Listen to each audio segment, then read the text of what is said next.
O cristianismo permanece em gratidão pelo sacrifício passado de Jesus. Dar graças pela graça de Deus e expressá-la é importante, mas a importância da fé em seguir sua palavra e continuar sua obra já é suficientemente conhecida por meio dos ensinamentos de Jesus. Portanto, praticar seu novo mandamento de amar uns aos outros e amar o próximo como a si mesmo é ainda mais importante. No entanto, o autoritarismo extremo e a administração da igreja centrada no pastor prejudicam o funcionamento de uma comunidade de crentes. Igrejas focadas em finanças e crescimento tendem a negligenciar a fé e, além disso, ignoram ou distorcem as palavras da Bíblia e tentam mover emocionalmente os crentes por meio de sermões emocionalmente carregados.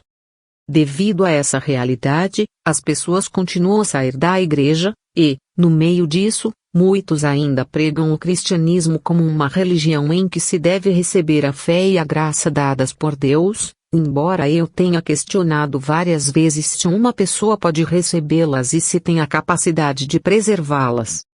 A maioria dos crentes não tenta preservar sua fé e está ocupada arranjando desculpas como se Deus não tivesse respondido, mesmo quando eles oram. No vídeo anterior, examinamos, mas em algumas igrejas, estamos olhando através da Bíblia em busca das palavras corretas, já que negligenciam as palavras da Bíblia, que consideram mera sabedoria humana, e se concentram em Deus nos concedendo a graça da salvação antes que possamos acreditar. Deus deseja que todos recebam a salvação e cheguem ao conhecimento da verdade, 1 Timóteo 2:4. Certo? A salvação é dada pela graça, e é razoável dizer que ela deve ser recebida. Mas não entendo por que isso de repente se tornou, você precisa que Deus lhe dê a graça da salvação antes de poder acreditar. A condição para dar é incondicional e se aplica igualmente a todos. O que você deve fazer? É simples. Você deve conhecer o amor de Deus, acreditar em seu coração que Jesus é seu Salvador e confessá-lo como seu Senhor.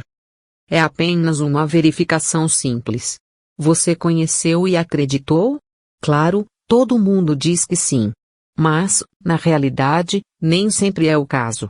A maioria das pessoas está equivocada sobre isso e não vê que a salvação é oferecida de forma justa a todos. Em vez disso, acreditam que é concedida apenas aos escolhidos por Deus. Talvez por trás dessa posição rígida esteja o desejo de que as pessoas alcancem algo por meio de suas ações e retidão.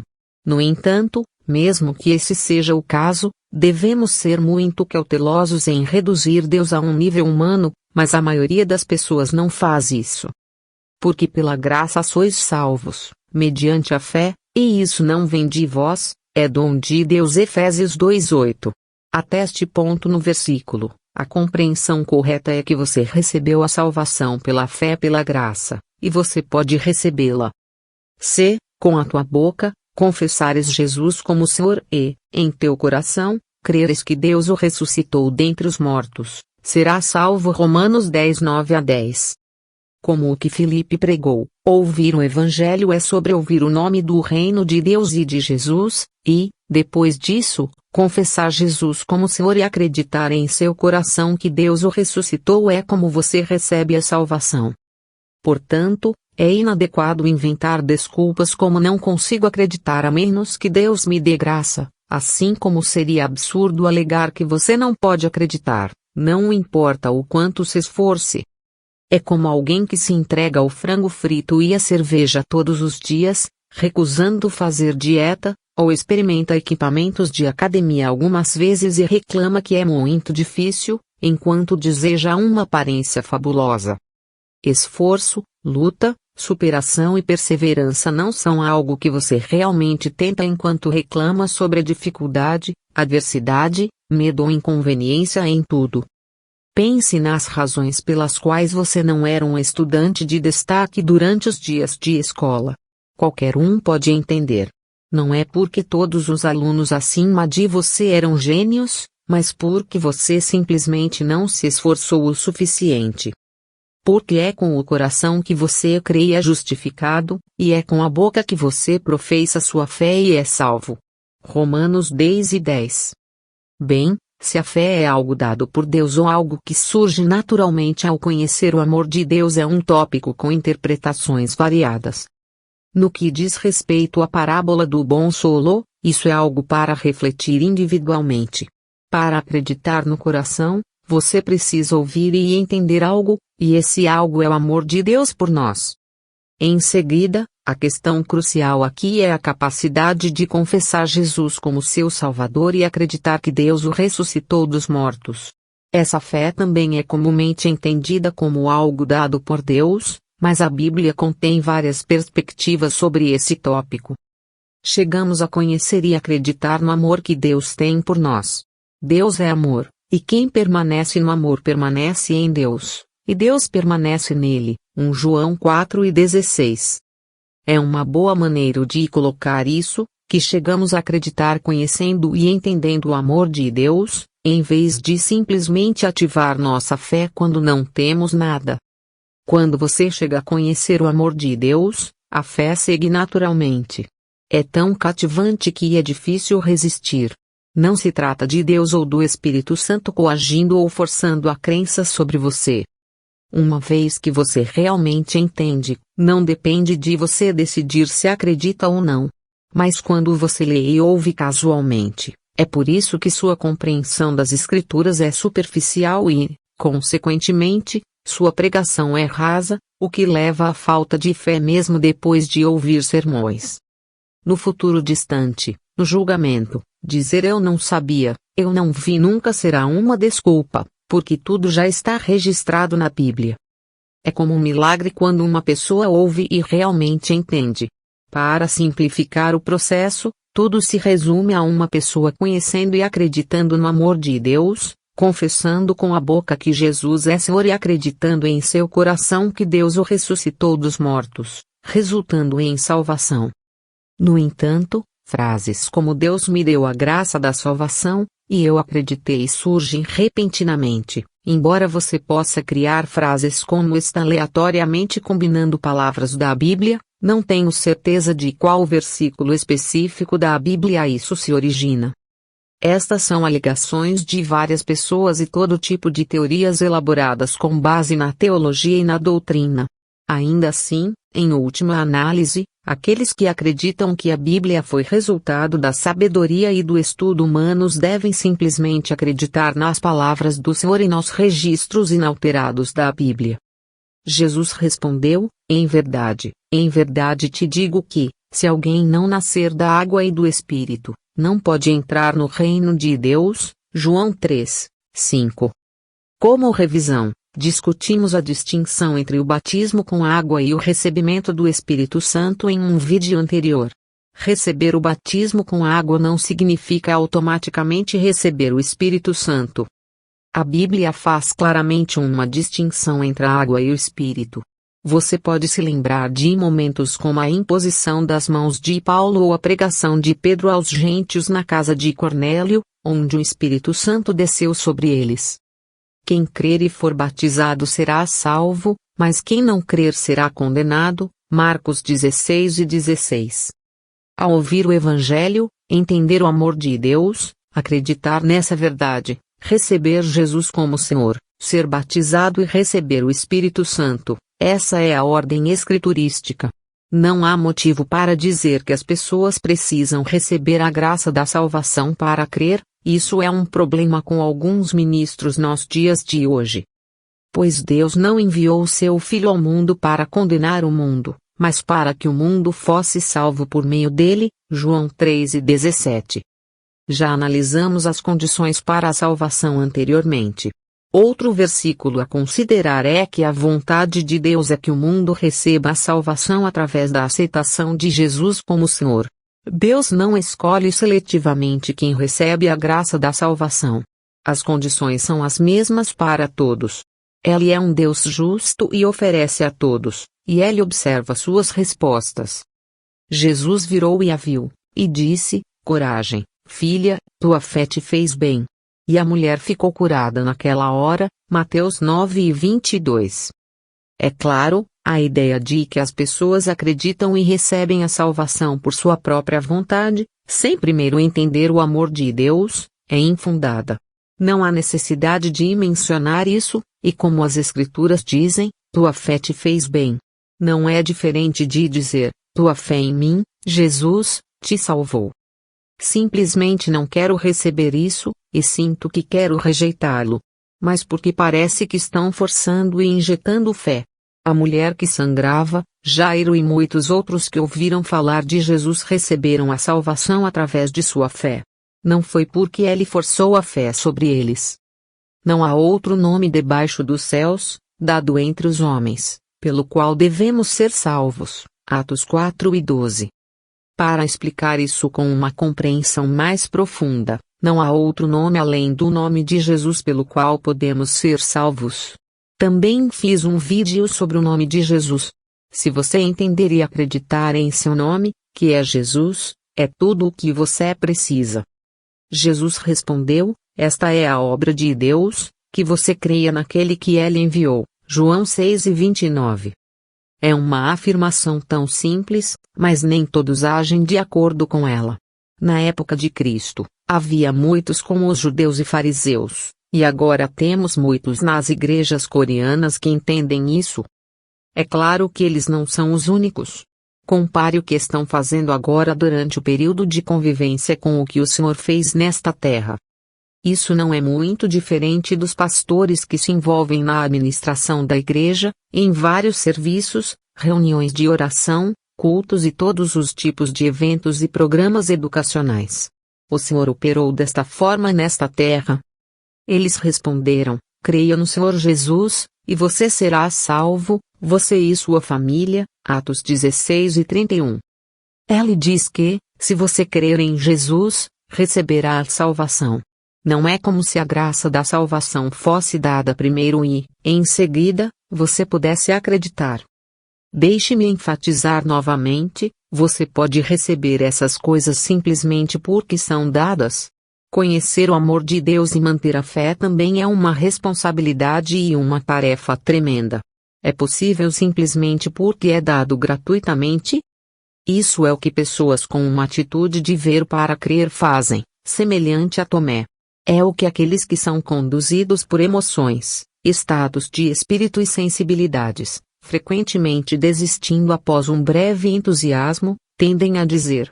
É ainda mais irracional. Por quê? Porque Deus e o Espírito Santo não nos forçam a aceitar as coisas. Isso acontece quando eu as aceito voluntariamente. Uma vez que a confissão e o reconhecimento acontecem em meu espírito, muitas vezes é uma reação reflexa, e isso ocorre porque conhecê-lo como aquele que nos testa e castiga ou nos força a aceitar de tal maneira é um sinal de ignorância em relação à palavra. Jesus respondeu e disse a ele, se alguém me ama, ele guardará a minha palavra, e meu Pai o amará, e nós iremos a ele e faremos morada com ele. Quem não me ama não guarda as minhas palavras, e a palavra que vocês ouvem não é minha, mas do Pai que me enviou. João 14:23-24. As palavras do Senhor são as palavras do Pai. No entanto, as pessoas não ouvem. Elas tentam explicar a palavra com sabedoria humana. Não é um entendimento profundo, é uma interpretação equivocada. E consideram isso como a verdade.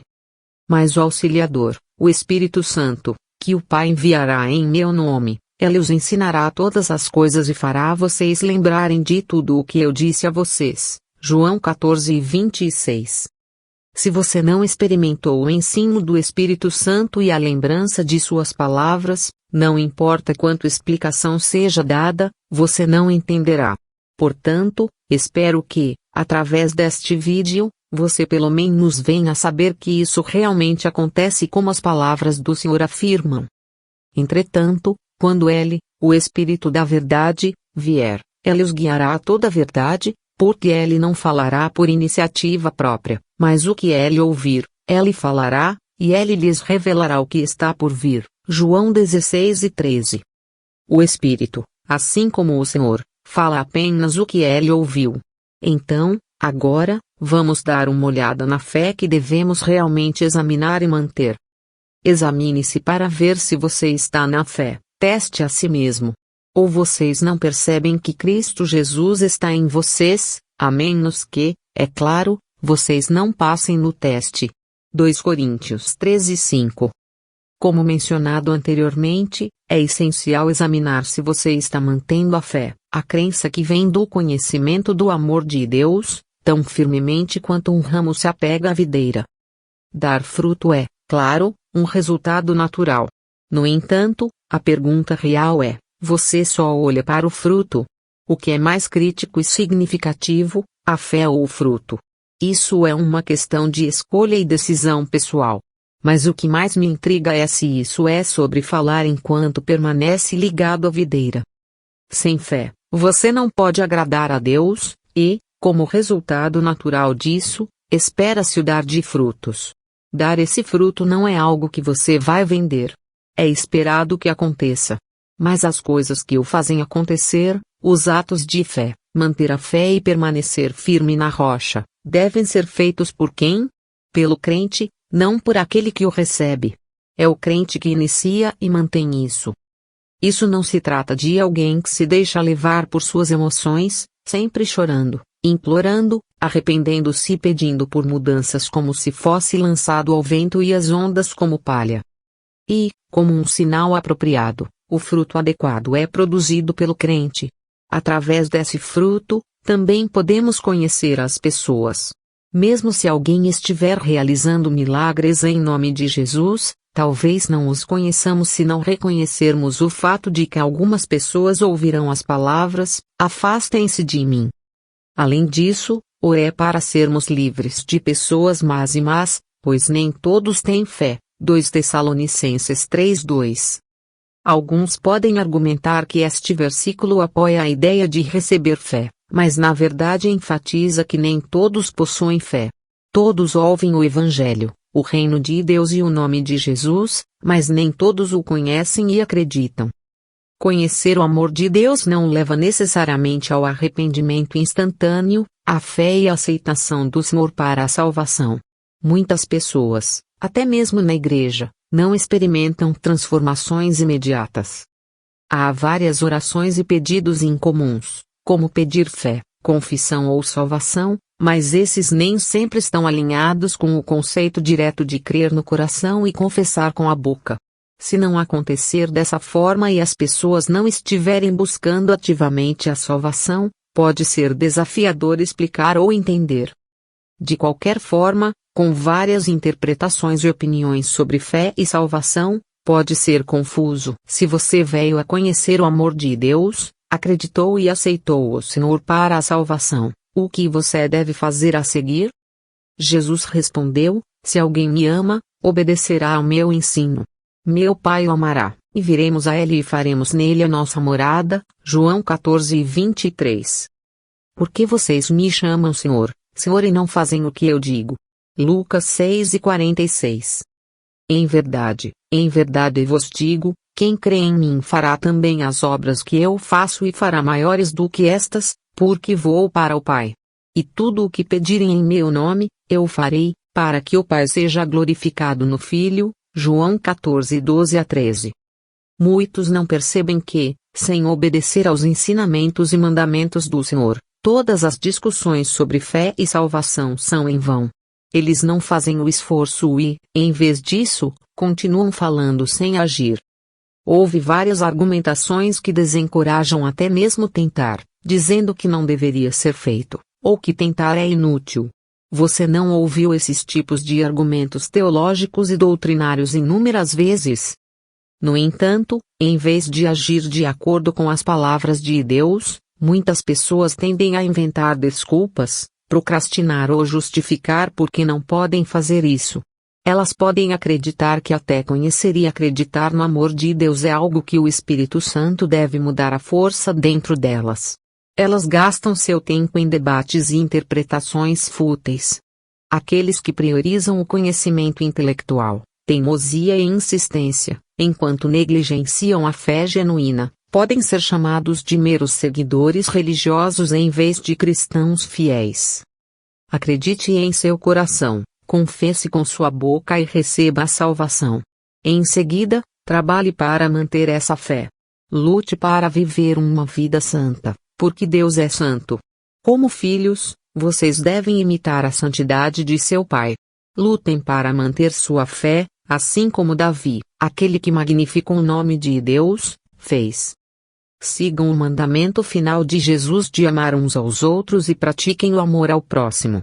Não deixem que sua fé enfraqueça devido à confusão criada pelo conhecimento do mundo ou por teologias e doutrinas humanas.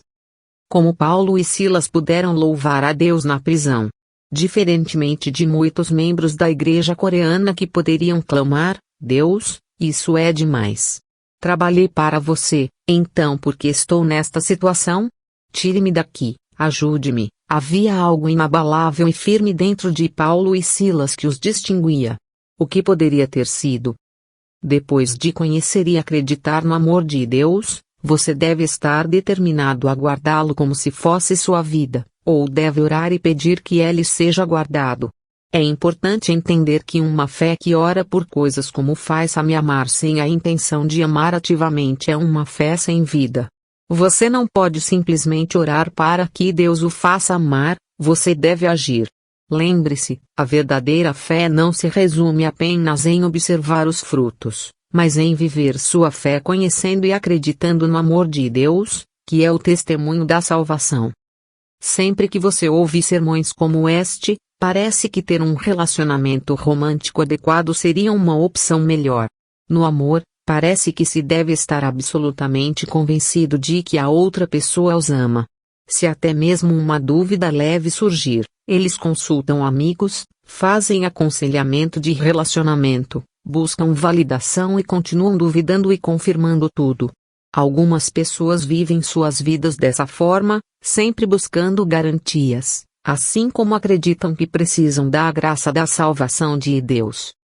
É como se eles não acreditassem a menos que estejam convencidos de que seu parceiro os ama mais intensamente do que Tomé.